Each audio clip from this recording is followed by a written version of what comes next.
my name is Gabby and welcome back to my channel, or if you're new here, then welcome to my channel, and today's video is going to be my favorite books that I read in 2022. The content warnings for everything that I talk about today will be linked down below in the description, and let's go ahead and start going over my criteria for how I made this list.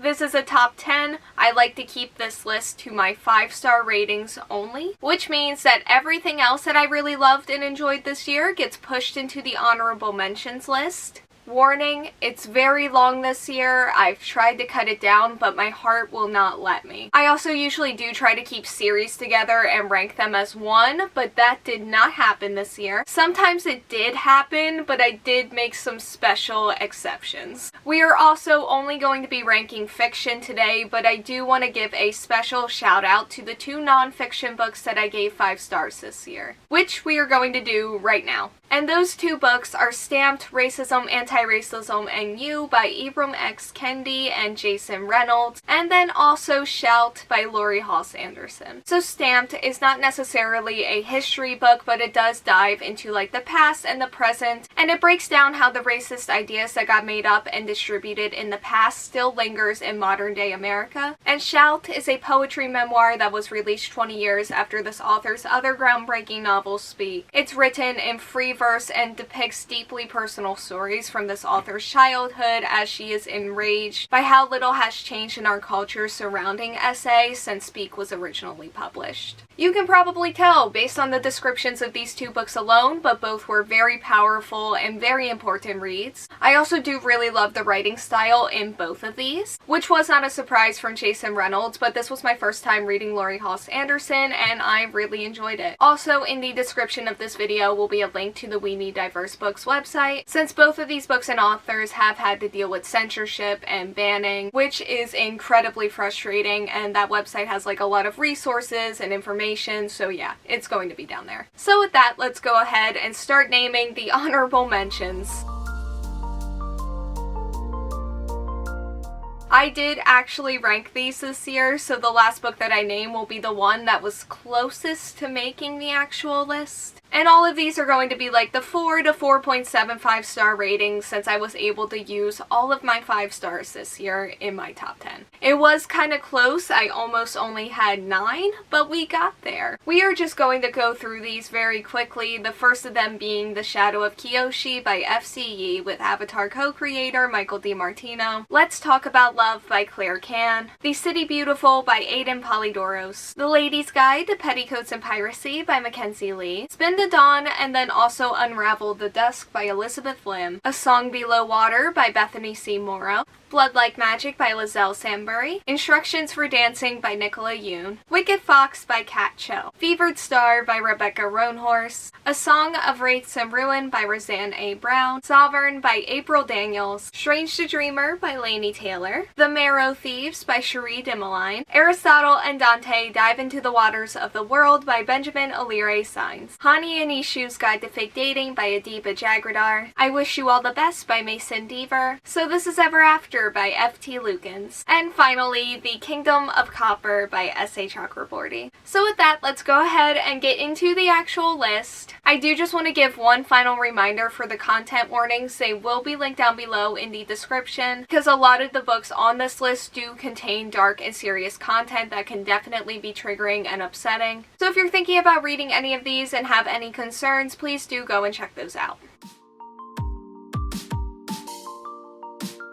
And beginning at number 10, we have The Gentleman's Guide to Getting Lucky by Mackenzi Lee, which is the novella that takes place in between The Gentleman's Guide to Vice and Virtue and also The Lady's Guide to Petticoats and Piracy. Gentleman's Guide follows our main character whose grand tour of Europe and quest for pleasure and vice is in danger. After the tour is over, he will be forced into taking over his family's estate and following all of the responsibilities that come with that. Therefore, he is determined to make the most out of this year-long tour with his sister and childhood friend slash crush, but his recklessness accidentally turns this trip into a manhunt across Europe. I said earlier that I do typically like to keep series together in my rankings, so in another year this probably would have been moved down into the honorable mentions with The Ladies' Guide to Petticoats and Piracy. But I needed a number 10 for this list. This was a 5-star read, so here we are. It was also a super quick, fun, and adorable read. I remember getting super invested into all of it and all of its drama, and this book was an amazing reminder of that. I do really want to read The Nobleman's Guide at some point in 2023, but 2022 was the year that I returned to this series, and I am so glad that I did. So at number 9 is Honey Girl by Morgan Rogers. This follows our main character Grace, who just completed her PhD in astronomy. When she goes to Vegas, she ends up getting drunk and marrying a complete stranger, which is something that is very out of character for her. Feeling lost and frustrated with her career path, she flees from her parents' high expectations and moves to New York to be with her new wife. However, when reality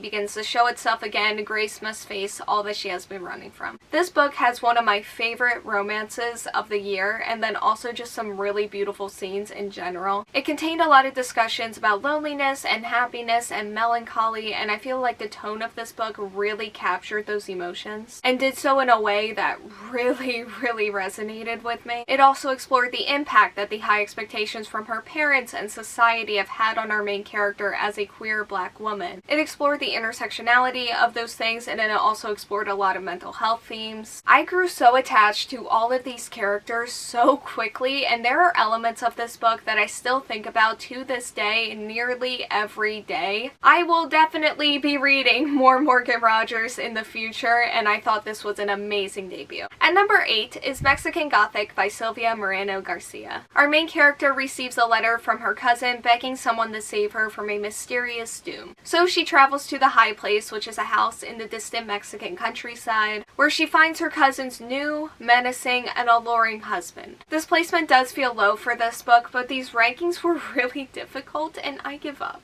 This was another one with one of my favorite romances of the year, and then also just one of my favorite main characters that I've ever read. I loved her so much, and I also loved this book's atmosphere. It felt dark and creepy and gothic and wonderful. The story does contain a lot of dark and disturbing scenes and imagery, and then there's also so many aspects of the story that feel layered and complex. There's a lot of hype that surrounds this book, and it definitely lived up to that for me, and I desperately need to read more books from this author. If anyone has any recommendations about where to go next, please let me know in the comments section, because I am really torn in between a couple of them, and they all just sound amazing. So at number 7 we have Bloodmarked by Tracy Deonn, which is the sequel to Legendborn. Legendborn follows our main character Bree Matthews after the death of her mother. Bree was accepted into a residential program at UNC, and this seems like a good escape from everything that is going on in her life, up until she witnesses an attack by a magical creature during her first night on campus. This attack introduces her to a secret society of Legendborn, who are individuals who hunt down these creatures, and it also introduces her to a powerful mage who is calling himself Merlin. This mage attempts to wipe Bree's memory of what she saw that night. However, his failure to successfully do so unlocks Bree's own magic and a hidden memory of the night her mother died. Bree then has to decide how far she is willing to go for the truth. I actually haven't talked about this book too much on this channel yet, mostly because I haven't gotten to my December wrap-up yet, and I'll probably dive further into this book at some point on this channel. This was the last book that I ended up finishing in 2022, and it was an amazing end. This series has to be one of the best that I've ever read in terms of quality, especially when it comes to YA fantasy. Like, whenever I dive back into this world, I'm just constantly reminded of what reading should feel like. And the sequel was not only a reminder of that, but it was also a reminder of just how much I love and am invested in these characters and their stories. This book did feel like a little bit of a middle book to me, but it was like a really good middle book.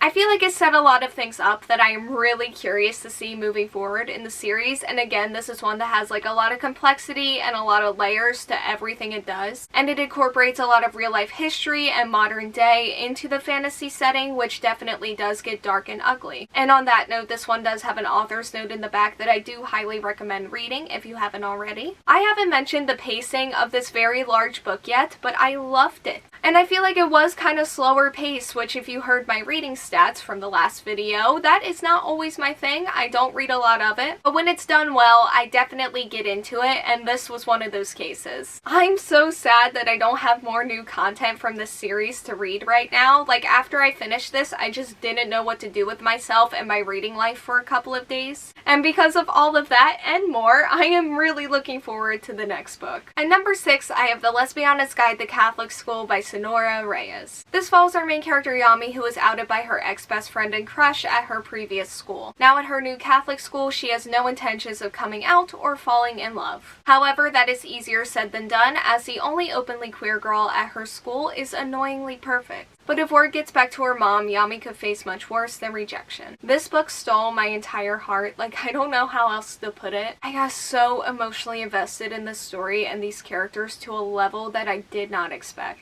There were so many amazing moments that felt fun, as celebratory and heartwarming, but these characters also do go through so much throughout the story. And once again, this book does feature one of my favorite main characters of the year. There are 2 instances during the story where I do feel like this book contradicts itself, but otherwise I have 0 complaints. This is another one where I also really loved the pacing. It made me laugh, it made me smile, it made me tear up, and I just felt all of the emotions for it, and I never wanted to put it down. So to begin our top 5, at number 5, I have This Poison Heart by Kalynn Bayron. This follows our main character, who has a hidden power over plants. When she inherits a house from her birth mother, she also gains a space to test out her powers. But as she begins to bring the garden back to life, she also uncovers that she has inherited a dark secret, and her ancestors are not going to let her be until she accepts that she is the keeper of the dark power of the poison garden. This is the book that I mainly broke my own rule for, because I did read This Wicked Fate in 2022, which is the sequel to this book. And like I said, I typically like to keep my series together in my rankings, but This Wicked Fate was like a 3 to a 3.5 star read for me, and there was no way I was not going to put This Poison Heart within my top 10, and also not have it pretty high up on that list. I love this book's atmosphere. It felt so mysterious and spooky, and I thought it was done so well, and again, the pacing I loved, which I haven't always loved the pacing from this author, but this book definitely seems to be an exception. It introduced me to a ton of interesting concepts and had a lot of really beautiful imagery, especially when it comes to the plants and the plant magic, which is what I originally went into this book for, and I am so glad that it came through and even exceeded my expectations. I got so invested into everything this book had to offer, and I am going to credit this book for being the main reason why I actively seek out mysterious books. More specifically, mysterious books that have to do with houses, because this book did an amazing job with that. And I do really wish that I enjoyed the sequel more than I did, but this video today isn't about This Wicked Fate, it's about This Poison Heart, and that is what matters most. At number 4, I have These Violent Delights by Chloe Gong. This is a Romeo and Juliet retelling that takes place in 1920 Shanghai. There are rival gangs and a monster. Our main character has to team up with her first love, who is also her first betrayal, and they have to set aside their guns and their grudges in order to stop all of the mayhem. If ranking all of these books was difficult for me before, and it definitely was, this is where it starts getting impossible for me. This is one of my favorite cast of characters that I've ever read, and I got super attached and invested in a majority of them, but Juliet especially, because she's one of my favorite characters of the year. Once again, this one also does have like that dark and spooky and mysterious atmosphere to it. It also had me cringing away at some of the more horror scenes, which I was not expecting from this book, but it was a lovely surprise. And I also love and appreciate that this book allows its characters to do like dark and morally gray things, and it also really leans into that 1920s guns and grudges thing that I mentioned earlier, which I appreciated greatly. You can really tell just how much thought and research went into this setting and into this story. Everything felt so well developed, and I loved the way it all came together and came to life. I am going to be reading the sequel to this book very soon, and then I'm also probably going to read Foul Lady Fortune, and then everything else this author ever writes ever. And that is all thanks to this book right here, and I feel like this is another one that does have a lot of hype around it, and it exceeded that hype for me. I loved it so much. So at number 3, I have Heartstopper Volumes 2, 3, and 4, because I read number 1 in 2021. This follows our main character Charlie, who is an openly gay high school student, and he's kind of a high-strung, overthinking type. And then this also follows our main character Nick, who is as more of a cheerful and soft-hearted rugby player. They become friends very quickly once they meet, and Charlie is falling hard for Nick, but he just isn't sure if he has a chance. So once again, this placement is for volumes 2, 3, and 4, and also kind of for the Netflix live-action series because I love that so much. So why not go ahead and throw it in, although I do think this maybe should be higher if that's the case, but it's fine. There was not a series or book or anything that made me happier than Heartstopper this year. I love every single couple, every single character, and just everything about this so much. And this series does really mean a lot to me. It makes my heart feel so happy and comforted and warm. I feel like this series balances like the darkness and the seriousness with like this celebratory and happiness and fun. This also does have like a lot of really amazing panels and imagery. I do plan on reading the Nick and Charlie novella really soon, and I'm just looking forward to being with this series more in the future, whether that's the novella, the second season of the show, or the 5th volume of these. I am so excited for all of it, and I am so grateful for not only how this series has contributed to my own personal life, but I'm also just grateful for its existence in general. So at number 2, my runner-up is 6 Crimson Cranes by Elizabeth Lim. This follows our main character Shiori, who has a hidden forbidden magic, and before her betrothal ceremony, she loses control over that magic. And although she has successfully avoided the wedding that she does not want, she accidentally gains the attention of her sorceress stepmother. There are so many things about this book that just make it one of the most beautiful stories that I've ever read. There were complex and heartwarming relationships and just so many interesting twists and concepts. I also thought that this had some really strong character growth for our main character. I really loved all of that, but most of all, I really loved and adored the writing style and just the overall atmosphere that this book created.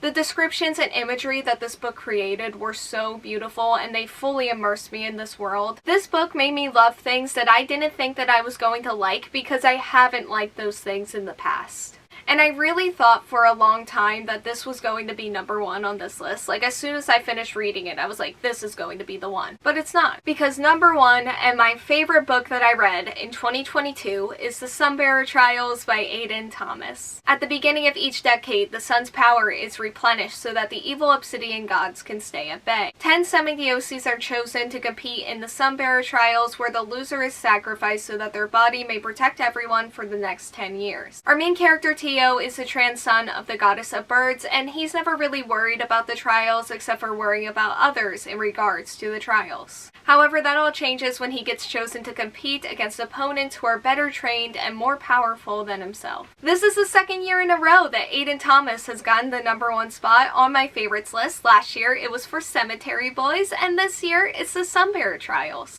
I really should have saw that coming more than I did. Like These Violent Delights and also Heartstopper, this is one of my favorite cast of characters that I've ever read. But this one in particular has a friendship that may just be my favorite friendship of all time. They were so much fun together. Like, both Theo and Nia are incredible on their own. They're so much fun, but together it's just like, I just love them. I also thought Theo had some amazing character growth as well. He's one of my favorite characters that I've read this year. There's also a lot of LGBTQ plus rep in here, and I love the way the author wrote and incorporated them. I also really enjoyed the romance here as well, and just how all of the competitors got so competitive with one another, because it does get really brutal at points, and it was so fun. On that note, I also really enjoyed the competitions. They were very reality competition show-esque, and I thought those were really cool. And then I also think this book set itself up for its sequel really well. Like, there are some incredibly interesting things happening here, and I cannot wait to dive into them when that second book comes out. I can't wait to be with these characters again, and then to also just explore the world more, because this book does have some really interesting and beautiful descriptions of the different settings and cities. And because of everything that I just said, and probably even more, The Sunbearer Trials by Aiden Thomas is my favorite book that I read in 2022.